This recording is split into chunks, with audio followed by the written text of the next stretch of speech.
Skvaria represents our engineering designer constituency. After graduating from the University of Michigan in 1998, I began working with John J. McMullen Associates, where he was instrumental in developing early stage concept designs for the U.S. Navy and U.S. Coast Guard vessels.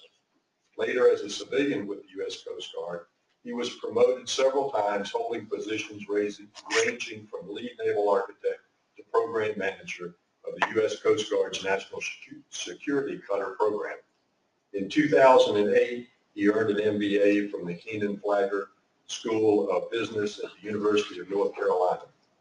This and other experiences have prepared him for his current role as president of BMT Designers and Planners. In this role, Kai leads all aspects of business, including the development of business strategy, the growth of new business pipeline, the management of design projects, and the execution of work with other operating companies in the BMT group, which is huge. Please welcome Kai.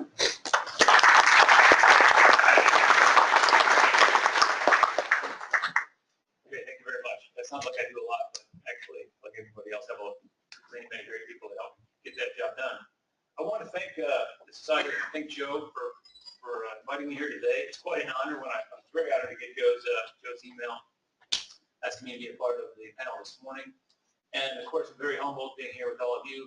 The more, I think it's like anything else in life, the more you learn about something, the more you realize how much you don't know. And every time I come to a SNAME function or one of the other professional societies, I'm just struck with that thought. SNAME is, I think, a very important part of our industry.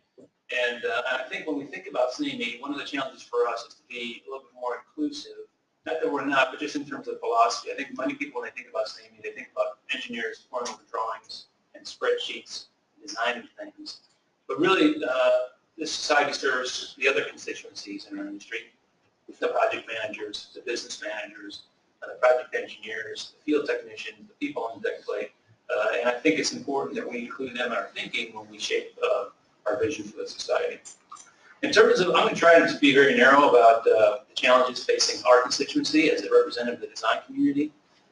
BMT is a fairly typical ship design type of consultancy. We focus very much on technical work and delivering paper designs of one type or another to our clients, helping them with engineering challenges or studies that help them achieve their objectives. A few challenges that I'll lay them out, get through them quickly, and then I'll get to one of the big ones, I think. First of all, there's a lot of regulation in our country, and the way our government buys things and the way folks in commercial industry buy things are very different.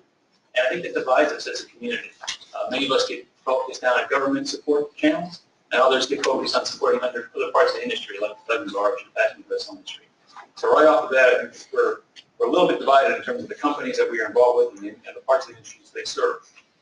The next thing that divides us is the government has decided they have programs, the way they contract, they break things into different size business classes. That, combined with the government's desire to sort of bundle contracts and put a lot of services into one, serves to break the parts of the project that we work on, the ship design and the support to the government, into very little segments that are sort of fragmented all over. And if you combine that with another trend in the industry, which is to favor a proven design, is a design that's been used, created somewhere else, and adapted for another purpose. What you find is, I think, a lot of fragmentation. So those proven designs, those used to be sort of the heart of the development ground for our community. The young engineers would come in, there'd be a big project, they do a little piece of it, but they get exposure to a lot more. The next big project that came along, they do a little bit more, they get exposure again to even more, and pretty soon those young engineers were the ones leading the ship designs. Those big projects are fewer and far between, and the scope of my constituency is getting smaller and smaller.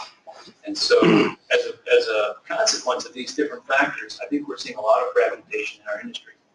If you look at my constituency, there's about maybe 80 or 100 different naval architecture firms in the U.S. I think most of them, maybe 50% or more, have one or two people in the firm. And they're sort of small, very small operations serving local areas. The next chunk have maybe 5 or 10 people in the firm. Maybe there's 20 or 30 of those type of companies. There's a good maybe 10 or so companies companies that have a number of employees between maybe 20 and 60 or 70. And then those firms that have many hundreds of engineers and they have architects working for them, you can count on probably one or maybe two hands. And the difficulty with that fragmentation is that we don't have the scale, the economies of scale to really invest back in ourselves and our practices. You can't take engineers, put them in a room, and expect the ship to come out the other end. You need tools, you need process, you need discipline, and that comes through practice. And that's something we need to do within our firms and within our community more and more. So fragmentation, I think, is a real challenge for our consistency, and I think it's really how SNAME serves us, because it provides a community, provides an opportunity for us to come together on a couple of important topics. One is we heard about this morning is research, very important. Another is professional development. Like I said, the more you learn, the more you know you don't know, or what you don't know.